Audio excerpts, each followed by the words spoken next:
ఇలారా చూడమ్మా, మనము కీర్తన గ్రంథము మనము ధ్యానిస్తూ ఉన్నాము. ఆ కీర్తన గ్రంథంలో ద్రాక్షావళి గురించి మనం నేర్చుకుంటున్నాం. ఆ ద్రాక్షావళి ఏమైనదో మనం తెలుసుకున్నాం. ఆయనే ద్రాక్షావళిని. అలాగే మనము గత బుధవారం కూడా నోహం గురించి అతను వస్త్రహీనుడిగా ఉన్నప్పుడు ద్రాక్షారసం, ఆ తర్వాత వాళ్ళు ఎలాగైతే చెడుని ప్రచారం చేశారో, చెడుని చూసి ఆ హాము ఏ విధంగా అయితే ప్రచారం చేశాడో దానివల్ల అతనికి ఏ విధంగా శాపం వచ్చిందో, అదైనా షోము యాపికి ఏం చేశారో ఇవన్నీ కూడా మనం నేర్చుకున్నాం. మరలా ఇప్పుడు దాని మీదే మనము కొన్ని విషయాలు మనము ఆదికాండము 40వ అధ్యాయము, ఆదికాండము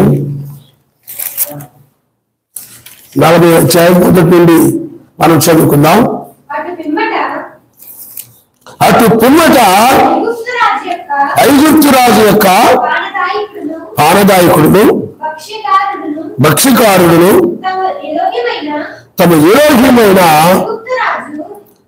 ఐగుప్తు రాజు ఎడల తప్పు చేసిరి గనుక ఫరో పానదాయకుల అధిపతియు భక్ష్యకారుల అధిపతియునైన తన ఇద్దరు ఉద్యోగస్తుల మీద కోప్పడి వారిని సరసాలలో నుంచుటకై రాజు సంరక్షక సేనాధిపతికి అప్పగించెను.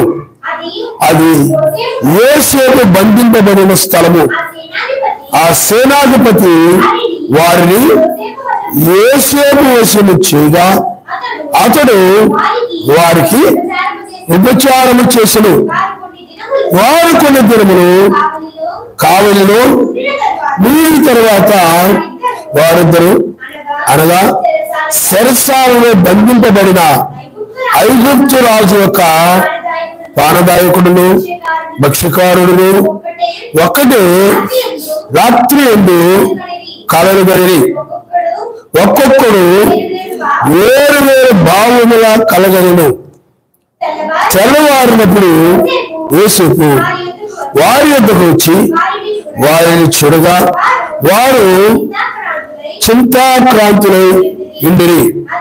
అతడు ఎందుచేత నేను మీ ముఖమును చిన్నబోయినవని తన యజమానిని ఇంట తనతో కావలి ఉండిన ఫరో ఉద్యోగస్తులను అడిగను.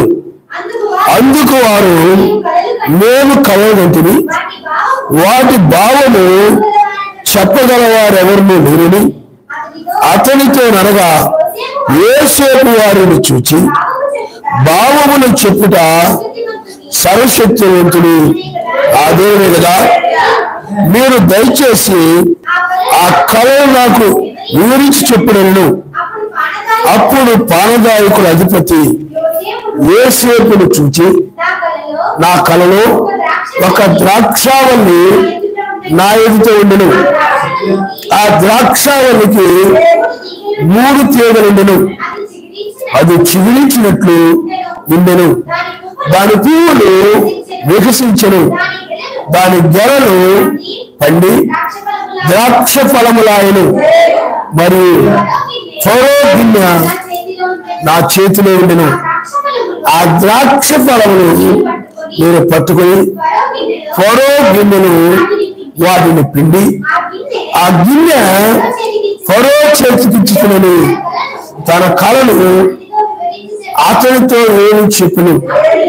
అప్పుడు యోసేపు దాని భావమునే ఆ 3 తీగలు 3 దినములు ఇంకా 3 దినములుగా ఫరో నీ తలను పైకెత్తి నీ ఉద్యోగము నీకు మరలా ఇప్పించును. నీవు అతనికి పానదాయకుడవై ఇన్ననాటి మర్యాద చెప్పిన ఫరో గిన్నెను అతని చేతికి అప్పగించను. కాబట్టి నీకు క్షేమము కలిగినప్పుడు నన్ను జ్ఞాపకము చేసుకుని నా యందు కరుణించి ఫరోతో నన్ను గురించి మాట్లాడి ఈ ఇంటిలో నుండి నన్ను బయటకు రప్పించుము. ఏలేవా నేను హెబ్రీయుల దేశంలో నుండి దొంగిలబడుతుంది, అది నిశ్చయము. మరియు ఈ చెరసాలను నన్ను వేయుటకు ఇక్కడ సహా నేనేమి చేయలేదని అతనితో చెప్పను. అతడు తెలిపిన భావుడు మంచిదని భక్ష్యకారుల అధిపతి చూచి అతనితో ఇట్లను నేను కరగంటిని, ఇదిగో చల్లని పిండి వంటలు గల 3 గంపలు నా తల మీద ఉండను. మీది గంపలో పొరో నిమిత్తము సమస్త విధములైన పిండి వంటలు ఉండను. పక్షులు నా తల మీద నిన్న గంపలో ఉండి వాటిని తీసుకొని తినుచుండును. అందుకు యోసేపు దాని బావునిది. ఆ 3 గంపలు చూసి చదవను. ఆ 3 గంపలు 3 దినములు, ఇంకా 3 దినములుగా ఫరో నీ మీద నుండి నీ తలను పైకెత్తి మురారి మీద నిన్ను వేలాడదీయించును. అప్పుడు పక్షులు నీ మీద నుండి నీ మాంసమును తినివేయని ఉత్తరమిచ్చును. 3వ దినమందు జరిగినదేమనగా ఆ దినము ఫరో జన్మదినము కనుక అతడు తన సేవకులందరికీ విధి చేయించి వారి నడుమ పానదాయకుల అధిపతి తలను భక్ష్యకారుల అధిపతి తలను పైకెత్తి పానదాయకుల అధిపతి ఉద్యోగం మరలా అతనికి ఇచ్చిన కనుక అతడు ఫరో చేతికి గిన్నెనిచ్చెను. మరియు యోసేపు వారికి తెలిపిన భావం చొప్పున భక్ష్యకారుల అధిపతిని వేలాడదీయించెను. అయితే పానదాయకుల అధిపతి యోసేపును జ్ఞాపకం చేసుకొనక అతన్ని మరిచిపోయాడు. ఇలారా ఇక్కడ పానదాయకుడు అలాగే భక్ష్యకారుడు, పానదాయకుడు భక్ష్యకారుడు అని 2 వ్యక్తులు ఉన్నారు. వాళ్ళు ఫరో దగ్గర వాళ్ళు ఉద్యోగాలు చేస్తూ ఉండేవారు. వీళ్ళు ఏం చేశారు, వీళ్ళ మీద కొన్ని తప్పులు మోపబడ్డాయి. దాన్ని బట్టి ఏం చేశారంటే వీళ్ళిద్దరిని తీసుకుని వెళ్ళి చెరసాలలో వేశారు. ఆ చెరసాలలో కూడా యోసేపు ఉన్నాడు. ఆ సేనాధిపతి ఏం చేశాడంటే యోసేపుకు అప్పగించాడు. ఆ తర్వాత వీళ్ళకి 2 కళలు వచ్చాయి. ఆ కళలు 3 ద్రాక్ష తీగలని, అలాగే 3 ద్రాక్ష తీగలని, అలాగే 3 గంపలని, తెల్లని పిండి గల 3 గంపలని, 3 ఆ ద్రాక్షావల్లికి 3 తీగలు ఉన్నాయని, ద్రాక్షావల్లికి 3 తీగలు ఉన్నట్టుగా ఈ విధంగా కళలు రావడం, దాని భావం ఏంటో వాళ్ళకి తెలియకపోవడం, ఆ భావాన్ని ఆత్మ యొక్క ప్రత్యక్షత కలిగినటువంటి యోసేపు మాత్రమే ఆ భావం తెలుస్తుంది. కాబట్టి ఆ భావాన్ని యోసేపు చెప్పాడు. ఏం చెప్పాడనంటే, పానదాయకుడా నీకొచ్చిన కళ ఏంటంటే మరలా నువ్వు 3 దినాలకి మరలా నువ్వు పోగొట్టుకునే ఉద్యోగాన్ని మరలా నువ్వు తిరిగి పొందుకుంటావు. మరలా ఇంకొక ఎదురుకు వచ్చిన కళ గురించి ఏం చెప్పాడనంటే నువ్వు శిక్షించబడతావు 3 దినాలకి అని చెప్పాడు. కాబట్టి పిల్లారా ఇక్కడ ఈ యోసేపు ఎవరికి ఛాయిగా ఉండాలంటే మెస్సీకి ఛాయిగా ఉండాలి. యోసేపు ఎలాగైతే తన సహోదరుల చేత ద్వేషించబడ్డాడో మెస్సీ కూడా అదే విధంగా సహోదరుల చేత ద్వేషించబడ్డాడు. ఆ సహోదరులు యోసేపుని ద్వేషించి ఏం చేశారంటే అతన్ని ఒక బోతులోకి తోసేశారు. మరలా యోసేపుని పైకి తీశారు. సేమ్ మెస్సీని కూడా ఏం చేశారంటే సిలువేసి మరలా ఒక సమాధిలో పూడ్చిపెట్టారు. ఆయన మరలా తిరిగి లేచాడు. అంటే ఇక్కడ సహోదరుల వల్ల మెస్సయ్య అది యోసేపు ఎలాగ శ్రమ పెట్టబడ్డాడో మెస్సయ్య కూడా అదే విధంగా శ్రమ పెట్టబడ్డాడు.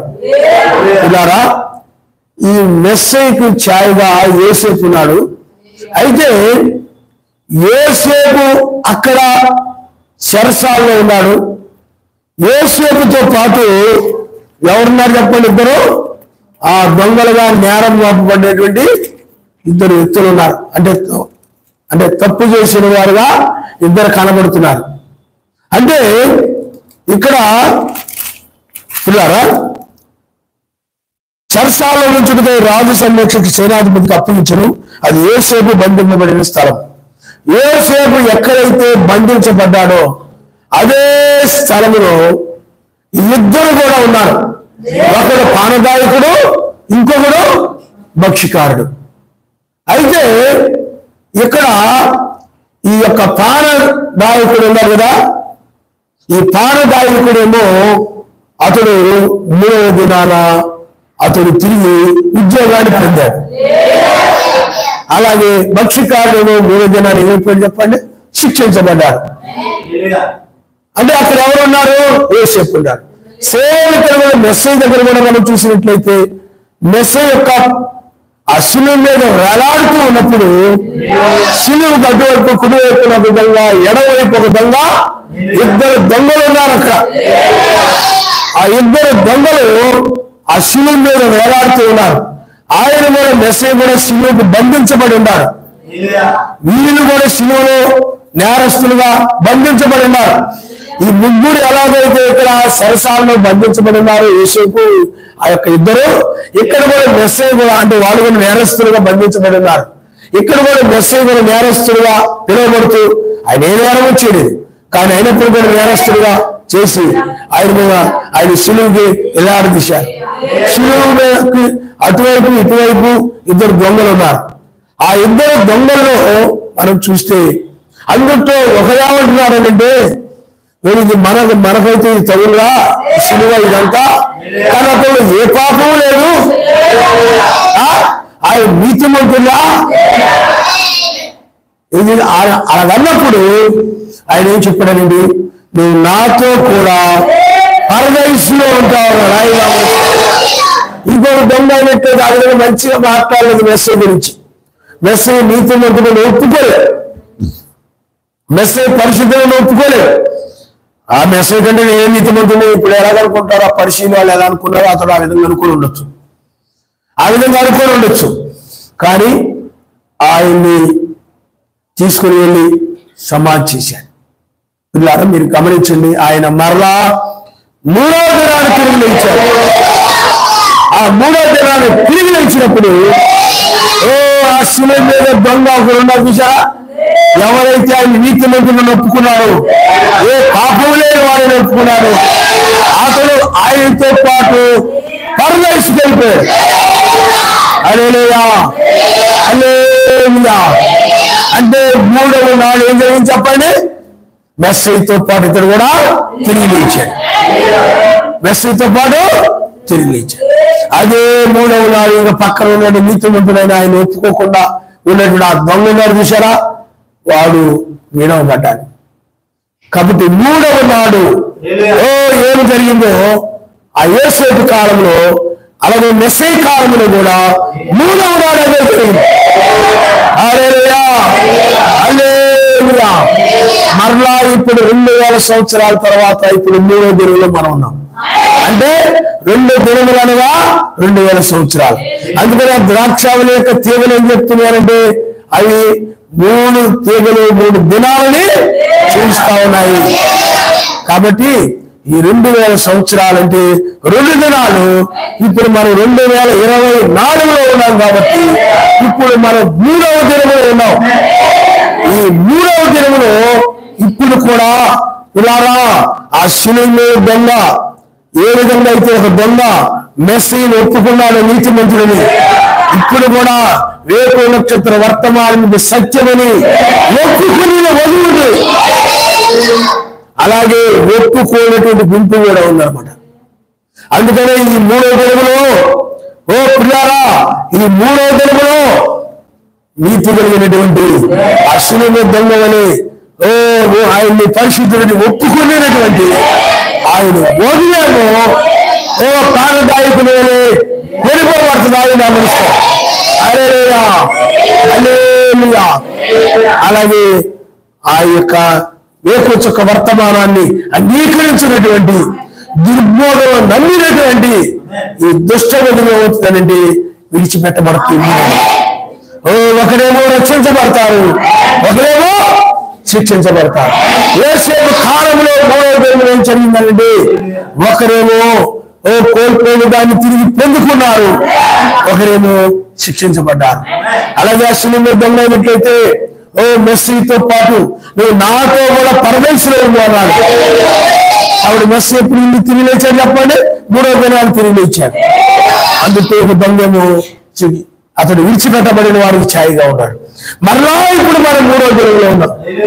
ఇప్పుడు కూడా కొంతమంది ఏమవుతారంటే విడిచిపెట్టబడతారు, కొంతమంది ఏమవుతారు చెప్పండి, ఆ వర్తమానాన్ని అంగీకరించిన వాళ్ళు విడిచిపెట్టబడతారు. కానీ నిజమైన వధువు ఉంది, ఈ వాక్యాన్ని అంగీకరించి సత్యమని, యథార్థమని, ఇది నీతి కలిగిన వాక్యమని, నీతిమంతుడని ఎవరైతే ఒప్పుకుంటారో ఆరు మాత్రమే ఈ యొక్క 3వ దినములో మధ్యాకాశాన్ని కొనుగోబడతారు. హల్లెలూయా, హల్లెలూయా. అందుకని ఇప్పుడు మనం ఎక్కడున్నామంటే 3వ దినములో మనమున్నాం. 3వ దినంలో మనమున్నాము. కాబట్టి ఇప్పుడు ఎందుకంటే 2 దినాలంటే 2 సంవత్సరాలు, 3వ దినం అంటే 3వి. కాబట్టి మెసేజ్ ఏమన్నా చెప్పండి, 3వ దినాన్ని తిరిగి లభిస్తానన్నాడు. కాబట్టి మనము కూడా ఈ 3వ దినాన మృతులను సజీవులను ఏకముగా తిరిగి లభించి ఆయన మనం ఎదుర్కోబోతున్నాం. హల్లెలూయా. ఆయన మధ్యాకాశములకు ఆయన ఎదుర్కోవడానికి వదిలి వెళ్తుంది. మిగతా వాళ్ళందరూ ఏమైపోతారు చెప్పండి, విడిచిపెట్టబడతారు, శిక్షించబడతారు. ఒకరు రక్షించబడినప్పుడు, ఒకరు శిక్షించబడినప్పుడు ఈ 3వ దినములో జరుగుతుందని మనం చూస్తున్నాం. అందుకనే అక్కడ 3 ద్రాక్ష తీగలు, అలాగే ద్రాక్షానికి 3 ద్రాక్ష తీగలు ఉన్నాయి. అలాగే మెస్సేజ్ తర్వాత కూడా 3 దినాలు అంటే 2,000 సంవత్సరాలు, 2 దినాలు, అలాగే ఇప్పుడు 1 దినం. ఇవి ఎలా ఉన్నాయంటే 3 ద్రాక్షల యొక్క 3 తీగల వల్ల ఉన్నాయన్నమాట. ఆ గంపల నిండా పిండి ఉన్నటువంటి ఆ యొక్క 3 గంపలు చూసారా, ఆ విధమైనటువంటి దినాలుగా 3 దినాలు ఉన్నాయి. కాబట్టి పిల్లారా, అందుకని మనం ఇప్పుడు కాలం ఏంటంటే యేసేపు ఎలాంటి వాడంటే యేసేపు పిల్లారా అతను ఫలించడి కొమ్మని. యేసేపు జీవితంలో ఏ పాపం లేదు, మిగతా వాళ్ళందరిలో ఏదో పాపం ఉంది. కానీ యేసేపు పరిపూర్ణమైనటువంటి మెస్సీ జీవితానికి, మెస్సీకు ఛాయిగా ఉన్నాడు అన్నమాట. 1000 ఏళ్ల పాలనకు ఛాయిగా ఆ యేసేపు జీవితంలో ఏ పాపం లేదు. ఎవరిలోనైనా మిగతా వాళ్ళలో ఏదో దొంగ బుద్ధో, లేకపోతే మోస బుద్ధో, కపట బుద్ధో, ఏదో ఒక చండాల బుద్ధో, లేకపోతే ఏదో ఇబ్బంది పెట్టే బుద్ధో, బాధ పెట్టే బుద్ధో, హింసించే బుద్ధో, ఏమండి ఏదో ఒకటి చెడ్డ బుద్ధి ఉంది. కానీ యేసేపులో ఎలాంటి పాపము కూడా లేదు.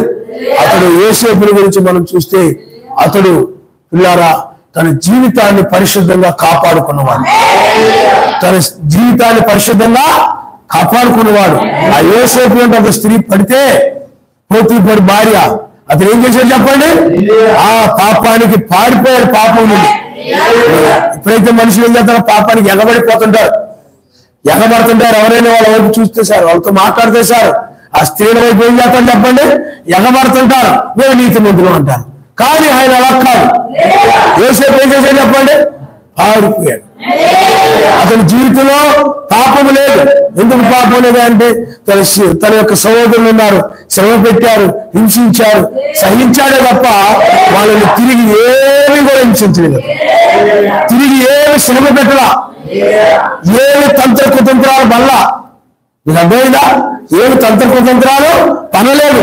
మరలా యేసేపు యొక్క సహోదరులు అతడు యేసేపు ఐగుప్తులో ఉన్నప్పుడు ఐగుప్తులో చక్కగా ధాన్యము చాలా సమృద్ధిగా ఉన్నప్పుడు యోసేపు యొక్క సహోదరులు యోసేపు దగ్గరకు వచ్చినప్పుడు వాళ్ళు ఎన్నో కుతంత్రాలు బండి ఆ యొక్క ఐగుప్తుని కమ్మేసి ఎన్ని చేసినప్పుడు కూడా ఏమి మనసులో లేకుండా ఆ వచ్చిన సహోదరులు ప్రేమించి వాళ్ళకి ఏమి కావాలో ఏమి చేశారండి.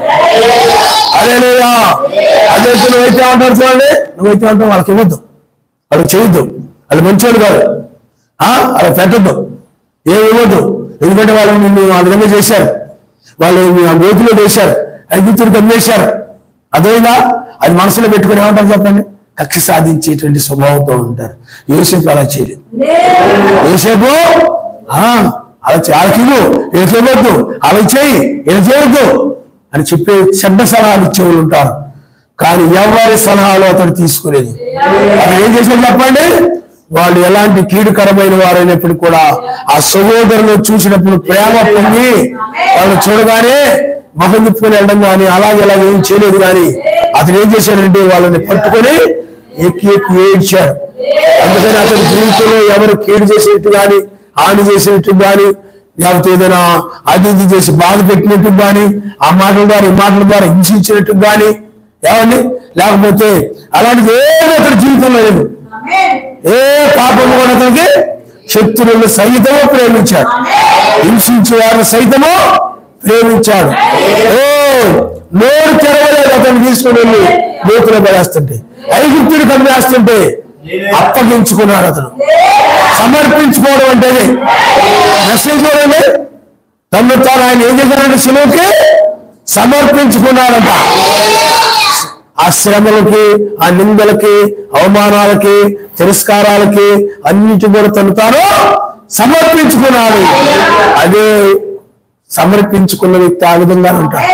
అదే సమర్పించుకున్న వ్యక్తి ఏం చేస్తాడు చెప్ప, ఎలా తప్పించుకున్నావా, ఎలా సిని నుండి తప్పించుకున్నావా, ఎలా పని నుండి తప్పించుకున్నావా, ఎలా పారిపోదావా, ఇది ఎలా చేద్దామా, ఏమండి అలాగే సమర్పించుకున్న వ్యక్తి దాని నుండి తప్పించుకోవడానికి రకరకాల ప్రయత్నాలు చేస్తాడు అనమాట. మెస్సీ అలాంటి ఏమి చేయలే, యోసేపు కూడా అలాంటి ఏం చేయలే. వాళ్ళ సహోదరులు శ్రమ పెడుతూ ఉంటే తను తన శ్రమలకి ఆ నిందలకు అన్నిటి కూడా అప్పగించుకున్నాడు. వాళ్ళు మరెక్కువగా పగబెట్టేవారు, ఇప్పుడు కంటే ఇంకా ఎక్కువ మరుసటి వాళ్ళు పగ ఎక్కువ పెట్టుకునేవారు.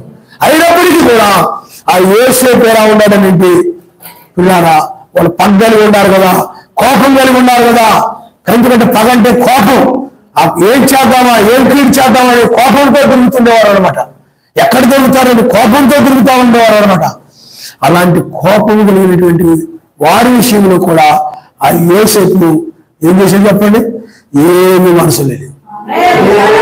అందుకని యోసేపు జీవితంలో ఏ పాపమో, సహోదరులు పాపం చేసి సహోదరుల విషయంలో పాపం చేశాడని కానీ, ఆ యొక్క ఫరో దగ్గర రాజు విషయంలో పాపం చేశాడని కానీ, పోతీఫర్ దగ్గర కానీ, పోతీఫర్ భార్య విషయంలో కానీ, ఆ యొక్క పానదాయకులు భక్ష్యకారులు ఎవరి విషయంలోనైనా కానీ తనకు ఏ పాపం అంటకుండా ఆలోచన ద్వారా కానీ, మాటల ద్వారా కానీ, క్రియల ద్వారా కానీ ఏ కీడు చేయకుండా అతను మేలే చేశాడు. కీడు చేసిన వారికి మేలు చేశాడు, మేలు చేసి కీడుని జయించాడు. అప్పుడు వాళ్ళ సహోదరులను ఏం చేశాడు చెప్పండి, యోసేపుని బట్టి ఏడు చేశాడు. అది యోసేపు ప్రేమ అంటే. అందుకని యోసేపుని ఇప్పుడు ఆయన మళ్ళీ మెస్సయ్యా తన రాజ్యానికి తీసుకుని వెళ్ళడానికి వచ్చాడు రెండోసారి. హల్లెలూయా. రెండోసారి ఏంటి, మూడో దినములో మృతుల్ని సజీవుల్ని లేపడానికి వచ్చాడు ఆయన. మెస్సయ్య ఎలాగైతే మూడో దినాలు తిరిగి లేచాడు, ఇప్పుడు కూడా మనల్ని లేపడానికి యోసేపు ఎలాగైతే పిల్లల ఒక వెయ్యేళ్ల పాలన ఛాయిగా ఉన్నాడు, అలాగే యోసేపునే తన వధువుని తీసుకుని వెళ్ళడానికి ఈ మూడో దినములో ఆయన రంగం మీదకి వచ్చాడు. అందుకని నిజమైన వధువు పానదాయకుని వెళ్ళి ఆమె తిరిగి కోల్పోయిన దాన్ని పొందుకుంటుంది. అదే భక్ష్యకారుడైతే శిక్షించబడిన రీతిగా అది మీ చెడ్డ వధువు అంటే కీడుకరమైన కీడును చేసేటువంటి స్వభావం, కీడు స్వభావం అనమాట. అలాగే ఇబ్బంది పెట్టి బాధ పెట్టేటువంటి స్వభావం అనమాట. మీరు అర్థమైందా? అలాగే క్రియల ద్వారా, మాటల ద్వారా, ఆలోచన ద్వారా, కుతంత్రాల ద్వారా బాధపెట్టేటువంటి స్వభావం కలిగినటువంటి వారు విడిచిపెట్టబడతారు. అందుకని పిల్లారా, ఇద్దరు వధువులు ఉన్నారు ఇప్పుడు. అందుకని కోల్పోయిన ఉద్యోగం తిరిగి పొందుకోవడం అంటే ఈ లోకంలో ఏదో ఉద్యోగం పొందుకోవడం అని కాదు. ఆదాము వలన మనము నూతన ఏదేను పోగొట్టుకున్నాం. ఆదాము యొక్క పాపం వలన మహిమ శరీరాన్ని పోగొట్టుకున్నాం. ఆదాము యొక్క పాపం వలన ఆ నీతి, సమాధానం, పరిశుద్ధాత్మ, ఆనందాన్ని మనం పోగొట్టుకున్నాం. ఆ యొక్క ఆదాము హవ్వల వలన ఆ యొక్క ఏదేను ఆ మనం లేనటువంటి దానిని పోగొట్టుకున్నాం. అక్కడ సర్వశక్తి మంత్రులతో సహవాసమును, సంబంధమును, సమస్తమును పోగొట్టుకున్నాం. మరలా ఇప్పుడు తిరిగి మరలా దాన్ని ఆదాము వల్ల పోగొట్టుకున్న దాన్ని మరలా ఆ యొక్క మహిమ శరీరాన్ని, ఎందుకంటే ఆదాము ఒకప్పుడు మహిమ శరీరంలో ఉండేవారు. పాపం వల్ల మళ్ళీ ఇలాంటి శరీరం వచ్చింది. ఆ శరీరమే మనందరికి వచ్చేసింది. మరలా తిరిగి మూడో దినంలో మనం పొందుకుంటాం. మూడో దినంలో మరలా తిరిగి పొందుకుంటాం. అలాగే ఆ శరీరం ఏంటంటే మరణం లేని శరీరం, వ్యాధులు లేని శరీరం, అంటే జబ్బులు లేని శరీరం, ఎలాంటి ఆకలి దప్పులు లేనిటువంటి మహిమ కలిగినటువంటి శరీరము ఒకప్పుడు ఉండేది. దాన్ని మరలా పాపం వల్ల మనం పోగొట్టుకున్నాం. ఆదాం వల్ల మరలా ఇప్పుడు మరలా తిరిగి దాన్ని మనం ఈ మూడో దినంలో పొందుకోబోతున్నాం. అలాగే మరలా ఆ యొక్క ఏదేను అంటే నూతన ఏదేను, అక్కడ ఆదాము అవ్వలు ఉండేవారు. అలాగే మళ్ళీ తిరిగి మనం నూతన అంటే ఆ పాత ఏదేను మరలా తిరిగి దానికంటే మరణం లేనటువంటి శ్రేష్టమైనటువంటి నూతన ఏదేను మనం పొందుతున్నాం. అదే 1000 ఏళ్ల పాలన, అదే నూతన భూమి, నూతన ఏదేను. ఆ ఏదేనులో మనము నివసించబోతున్నాం. ఎందుకంటే ఒకప్పుడు ఆది కాండంలో ఆరంభంలో ఏదేను గురించి, ఆదాము అవ్వల గురించి, ఆ ఏదేను గురించి, అది ఎక్కడ జరిగింది, ఆ ఏదేను ఎక్కడుంది, ఆదాము అవ్వలు ఎక్కడ ఉన్నారంటే యెరూషలేములోనే ఉండేవారు. అంటే అప్పుడు యెరూషలేము లేదు, కానీ ఆరంభంలో అక్కడే ఉండేవారు. మరలా ఇప్పుడు అదే భూమి మీదకి ఆదాము అవ్వలు నివసించినటువంటి భూమి, వాళ్ళు ఏ భూమిని అయితే పోగొట్టుకున్నారో, పాపం వల్ల దేనైతే విడిచి బయటకు వచ్చేసారో అదే దానిని మరలా తిరిగి మనము పొందుకోబోతున్నాం. హల్లెలూయా. అక్కడ ఉద్యోగాన్ని పొందుకుంటే మనము మహిమ శరీరాన్ని, నూతన ఏదోనే మనం ఈ మూడవ దినంలో దాన్ని మనం పొందుకొని దానికి మనం వారసులుగా ఉండబోతున్నాం. హల్లెలూయా. అందుకని విడవబడిన వారి పరిస్థితి మాత్రం చాలా భయంకరమైనది. వాళ్ళ బుద్ధిని బట్టి వాళ్ళు విడబడతారు, వాళ్ళ స్వభావాన్ని బట్టి వాళ్ళు సరైనటువంటి సహోదర ప్రేమ. చూడండి, మంచిగా ఉంటేనే ప్రేమించడం, చెడుగా ఉంటే ప్రేమించుకుంటున్నాం. అలా కాదు, యేసేపు అలా చేయలే. వాళ్ళు చెడ్డవారైనప్పుడు కూడా, హానికరమైనప్పుడు కూడా, వాళ్ళు దుష్టులైనప్పటికీ కూడా, వాళ్ళు చెడ్డ క్రియ చేసిన వారైనప్పుడు కూడా వారిలో ఉన్నటువంటి స్వభావం అలాంటిది. కాబట్టి అయినప్పటికీ కూడా అతడు ప్రేమించాడు. ఆ ప్రేమించిన దాన్ని బట్టి, ఆ ప్రేమను బట్టి వారి స్వభావాలు మారిపోవడం పశ్చాత్తాపడమే స్వభావం మారిపోవడం. ఈ స్వభావం పశ్చాత్తాపడడం వల్లే మార్పు చెందుతాను. అందుకని ఎప్పుడు కూడా తమ దోషములని, తమ యొక్క ఆలోచన బట్టి, తమ క్రియను బట్టి ఎవరైతే పశ్చాత్తాపడుతుంటారో వారి శరీరాలు మారుతాయి. వారి శరీరాలు మార్పు చెంది అవి కట్టబడతాయి. అందరే కాదు, ఎందుకంటే చాలా మంది వాళ్ళ యొక్క తప్పులు కానీ దోషాలు కానీ ఏమి ఒప్పుకోకుండా అలాగే ఉంటారు. నేను కరెక్ట్ గానే ఉన్నా, నాదే తప్పే లేదు వాళ్ళదే తప్పు, నాదేం తప్పే లేదు వాళ్ళది తప్పు అని సమర్థించుకుంటూ ఉంటారు అన్నమాట. యేసేపు అలా సమర్థించుకుని విధంగా అంటారు, ఒకవేళ ఎదుటి వారిది తప్పుగా ఉండి నీకు తప్పు అనిపించకపోయినా నువ్వు వెళ్ళి క్షమించబడాలి. హల్లెలూయా. నాకేం తప్పు లేదు అని అనుకోవచ్చు, నీకు అనిపించవచ్చు. అయినప్పటికీ కూడా వాళ్ళ దగ్గర ఏది వాళ్ళని ఎవరైతే తప్పని నేరం మోపుతున్నావో, ఎవరైతే నువ్వు అనుకుంటున్నావో వాళ్ళ దగ్గరికి వెళ్ళి నన్ను క్షమించమని అడగమన్నాడు. అడుగుతాయి అలాంటి మంచి వర్షం, మంచి ఊరులే. హల్లెలూయా. కాబట్టి ఈ యొక్క మూడవ దినములు అంటే ఆత్మ సంబంధమైన దినం ఇది. ఆత్మ సంబంధం ఏంటంటే మెస్స యొక్క దినము, అదేవో ప్రకృతి సంబంధమైన దినాలు, ఇది ఆత్మ సంబంధమైన దినము, ఇదే వేకు చుక్క దినము. ఎందుకంటే మెస్సే కూడా వేకుజామునే తిరిగి లేచాడు. వేకుజామునే అంటే 8వ దినములు 3వ దినములు, ఇలాగ సంవత్సరాల ప్రకారం చూస్తే 3వ దినం, సంఘకాలాల ప్రకారం చూస్తే 8వ దినం. తెల్లవారుజామునే మెస్సయ్య తిరిగి లేచాడు. తెల్లవారుజామునే మెస్సయ్య తిరిగి లేచాడు. మరి నాతో కూడా పరదేశంలో అన్నాడు కాబట్టి ఆ శిలువ దొంగడు అప్పుడే లేచాడని మనం గ్రహించవచ్చు. అదేవిధంగా ఇప్పుడు కూడా తెల్లవారుజామునే ఉన్నాము. ఇప్పుడు కొంతమంది ఏమో ఆ యొక్క పానదాయకుడు వలె కోల్పోయినటువంటి ఆదాము వల్ల కోల్పోయిన దాన్ని తిరిగి పొందుకుంటే, అలాగే ఈ 3వ దినములోనే బాప్తిజం పొందకుండా, మారు మనసు పొందకుండా అన్నిలో జీవిస్తూ, మారు మనసు పొంది కూడా బాప్తిజం పొంది కూడా వాక్య భయభక్తులు లేకుండా, వాక్య ప్రకారం జీవించకుండా ఆ ప్రాచీన స్వభావం ప్రకారమే నడుస్తూ ఉండేటువంటి వారు వినబడతారు. అదంటారు ఆయన స్వభావం మారలేదు, ఆయన ఇంకా మారలేదు. బాప్తిజం పొందాడు కానీ బాప్తిజం పొందక ముందు ఎలా ఉన్నాడు ఇప్పుడు కూడా అదే విధంగా ఉన్నాడు. ఆమె స్వభావం కూడా మారలేదు. బాప్తిజం పొందక ముందు ఎలా ఉందో ఇప్పుడు కూడా అలాగే, అదే మాటలు, అదే ఆలోచనలు, అదే కోపం, అదే కక్ష, అదే స్వభావం, ఆమెలో ఏ మార్పు లేదు. ఇలాంటి వాళ్ళందరూ నిలబడతారు. ఎందుకంటే స్వభావం, ప్రాచీన స్వభావం పోయి నవీన స్వభావం వచ్చిన వారు ఎత్తబడతారు. హల్లెలూయా. ఈ ప్రాచీన స్వభావం ఏంటి? పాత స్వభావం. అది ఆదాము దగ్గర నుండి కయ్యూలు అలాగా మనం లోకాలకు వచ్చి ఆము సంతానం వల్ల వచ్చింది ప్రాచీన స్వభావం. అన్నిటికి వచ్చింది ఆము స్వభావం వచ్చింది. ఆము కూడా అలాంటి చెప్పండి, చెడు స్వభావం ఆమెది. అదే ఆమె స్వభావమే ఆమె యొక్క సంతానం.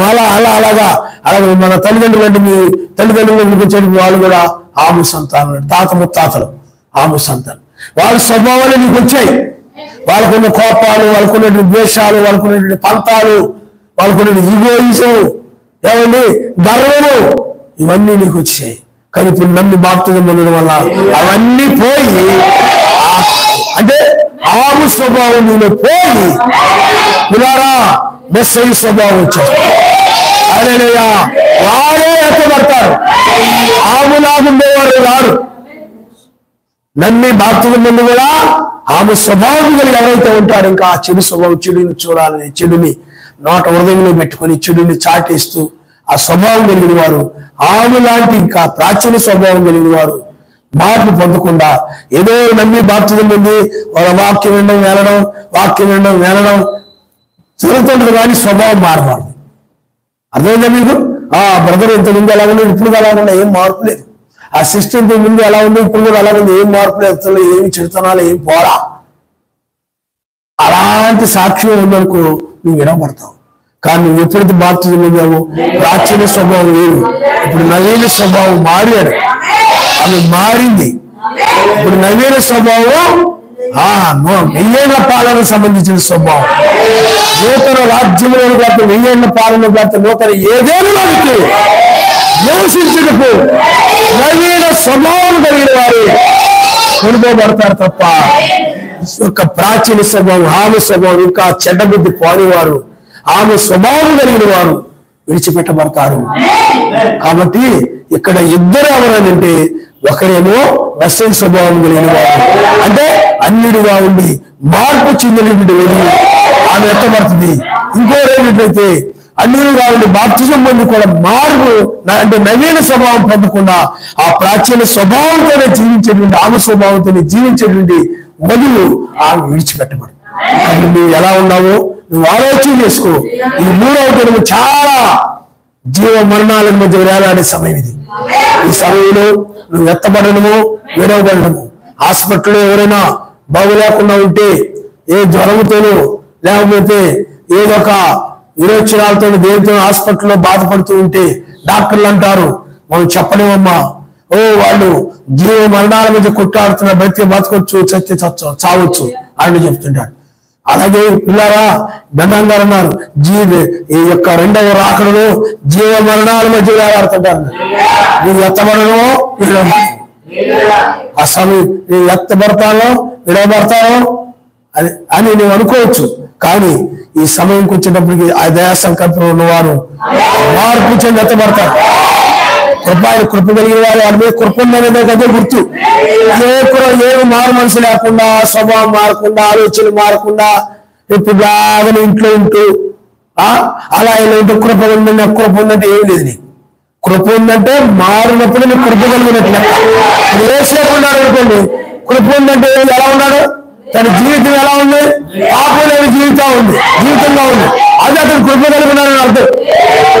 అతని మీద కృప ఉందని అర్థం. అదే మిగతా వాళ్ళు అలాంటి చెడు జీవితంతో ఉంటారు, చెడు నడవడి నడుస్తున్నారు వాళ్ళు. కాబట్టి ఈ 3వ దినంలో ఈ తెల్లవారుజామున ఈ పరిస్థితి ఏ విధంగా ఉండబోతుందో నువ్వు ఆలోచన చేసుకో. అందుకని ఎత్తబడతానా వినవబడతానా నీ యొక్క స్వభావం మారిపోయి ఉంటే ఎత్తబడతావు, లేకపోతే వినవబడతావు. అందుకని నువ్వు వినవబడడం జరుగుతుంది. దాన్ని నువ్వు వినబడకుండా ఉండాలంటే అందరి పట్ల ప్రేమ కలిగి ఎల్లప్పుడూ ప్రార్థన చేయడమే. కానీ ఉంటావు కానీ నీ ఆనుసంత స్వభావం కలిగిన ప్రార్థన చేయడు. ఏంటంటే మాకు సరిపోతుంది అనుకుంటారు. ఎడతెగ ప్రార్థన ఉండనే ఉండదు వీళ్ళకి. కానీ మెస్సై స్వభావం కలిగిన వారు ఎడతెగ ప్రార్థన చేస్తారు. ఆ ప్రార్థనను బట్టే వారు ఎత్తబడతామనేటువంటి ధైర్యం వచ్చేస్తారన్నమాట, శక్తి వచ్చేస్తారన్నమాట. ఎత్తబడతామని విశ్వాసం వచ్చేస్తారన్నమాట. వర్తమానాన్ని బట్టి, బయలుపాటును బట్టి ప్రార్థన చేస్తూ ఉంటారు. ఎత్తబడతామని విశ్వాసం వస్తుంది. ఈ ప్రార్థన లేని వాళ్ళకి డౌట్గా ఉంటుంది అనమాట. నాకు డౌటే, నేను వెళ్ళను, నాకు అర్థమైపోతుంది, నా సహవాసాలు బాగలేదు, నా స్నేహాలు బాగలేదు, నా ఆలోచనలు మార్పు లేదు, నేను బాప్తిజం పొందాను కానీ ఇంతకు ముందులాగే ఉంటున్నాను, ఏమీ మారలేదు, నేను కష్టమే, వాక్యం ఏంటంటే నాకు అర్థమైపోతుంది, నేనేమి వెళ్ళను, ఎందుకంటే నేను వింటున్న వాక్య ప్రకారం నేను లేను అని వాళ్ళు తెలిసిపోతుంటారు అనమాట. ఆటోమేటిక్ ఏమైపోతుంది చెప్పండి, తెలిసిపోతుంది. నేను వెళ్ళను, ఎందుకంటే ఒకసారి ఒక ఆయన ఆరోగ్యం సరిగా లేక శరీరంలో జరిగే మార్పుని బట్టి నేను బతకను రా, నేను నా పని అయిపోయిందిరా అంటున్నాడు. ఎందుకంటే అతనికి అర్థమైపోతుంది శరీరం ఏమైపోతుంది చెప్పండి, బలహీనం అయిపోతుంది. అతని జీవితంలో ఉన్న తప్పులు, అతని జీవితంలో ఉండే ఆ లక్షణాలు అతనికి మంచిగానే ఉంటున్నాయి, ఇతరుల విషయంలో మంచిగా లేవు. సహోదరుల విషయంలో మంచిగా, సర్వశక్తిమంతుల విషయంలో మంచిగా అతనికి కరెక్ట్ పరిశీలన ఉన్నారు. ఒకటి మార్గం అతనికి యథార్థంగా కనబడవచ్చు, కానీ చివరికి అది మరణానికి తీసుకుపోతాను. అందుకని నీకంటూ ఒక సాక్ష్యం ఉండాలి. అర్థమైందా? మంచి సాక్ష్యము మరి యేసేపుకున్న సాక్ష్యం నీకు ఉండాలి. యేసేపు ఎలా ప్రేమించాడో, ఎలా సహించాడో యేసేపుకున్న సాక్ష్యం నీకు కూడా. ఇతడు యేసేపు లాంటి వాడురా అనుకోవాలి తప్ప ఇతడు 11 మంది సహోదరులు ఒకరు లాంటి వాడురా ఇతడు మనసులో పెట్టుకున్నాడంటే మాత్రం తేలి గోడలో ఏ గోతులకు గుంటలోకి దోసే వరకు ఆ వ్యక్తిని ఏదైనా చేసేవారు వదిలిపెట్టినప్పుడు, తేల్చేవారు వదిలిపెట్టినప్పుడు అంత మూర్ఖ పట్టుబడతాడు. ఇతడు వాళ్ళు మూర్ఖ పట్టుబట్టేశారు 11 మంది. ఆ సహోదరులు ఏం చేశాడు, మూర్ఖ పట్టుబట్టి అతని కళ్ళు కనబడినా తట్టుకోలేకపోవడం, చూసినా సహించలేకపోవడం, చివరికి అతన్ని గూతులు వేసి అమ్మేసేంత స్థితికి వెళ్ళిపోయాడు. అప్పుడు అమ్మయ్యా అనిపించింది అతనికి, అమ్మయ్యా అనిపించింది వాళ్ళకి. అంత ఇది కలిగిన అన్నమాట వాళ్ళు, అంత భయంకరమైన స్వభావం కలిగిన వాళ్ళు. అందువల్ల వాళ్ళ జీవితాల్లో వాళ్ళకి మంచి సాక్ష్యం లేదు. వాళ్ళు హింసించినట్టుగా, బాధ పెట్టినట్టుగా, కోతులు చేసినట్టుగా, అమ్మేసినట్టుగా, కీడు చేసినట్టుగా ఉంది వాళ్ళ జీవితాల సాక్ష్యం. అంటే నీ గురించి కూడా చూడండి, బైబిల్లో తప్పితాల్లో కావాలి అవి గురించి అందరూ మంచిగా సాక్ష్యం ఇచ్చారు. అలా ఎవరైనా బట్టలు నాకు ఇబ్బంది పడుతుంటే వాళ్ళందరూ కూడా కుట్టించేది, ఎదురు రాళ్ళు వీళ్ళందరూ కూడా కుట్టించేది, అవన్నీ చేసేది, అవన్నీ సాక్ష్యం ఇచ్చారు. గతంగా మెస్సైని గురించి మనం సాక్ష్యం ఇస్తున్నాం. అలాగే నువ్వు కూడా యేసేపు వంటి సాక్ష్యాన్ని నువ్వు సంపాదించుకోవాలి. హల్లెలూయా. అంతేగాని బ్రదర్ మంచిది కాదురా, ఈ శిష్యుల మంచిది కాదురా అని సమాజంలో ఎవరు కూడా నిన్ను అనకుండా, అనిపించుకోకుండా మంచిగా నువ్వు ప్రవర్తించాలి. హల్లెలూయా, హల్లెలూయా. ఒకవేళ ఎవరైనా నువ్వు మంచిగా ఉన్నా కూడా రకరకాలు అనుకున్నారు అనుకుని లేనిపోయి దాని ప్రతిఫలం ఆయన ఇస్తాడు. దాన్ని బట్టి సంతోషించమన్నది బైబిల్. అప్పుడు పిల్లల తల వంచుకోండి, మనం ప్రార్థన చేసుకుందాం.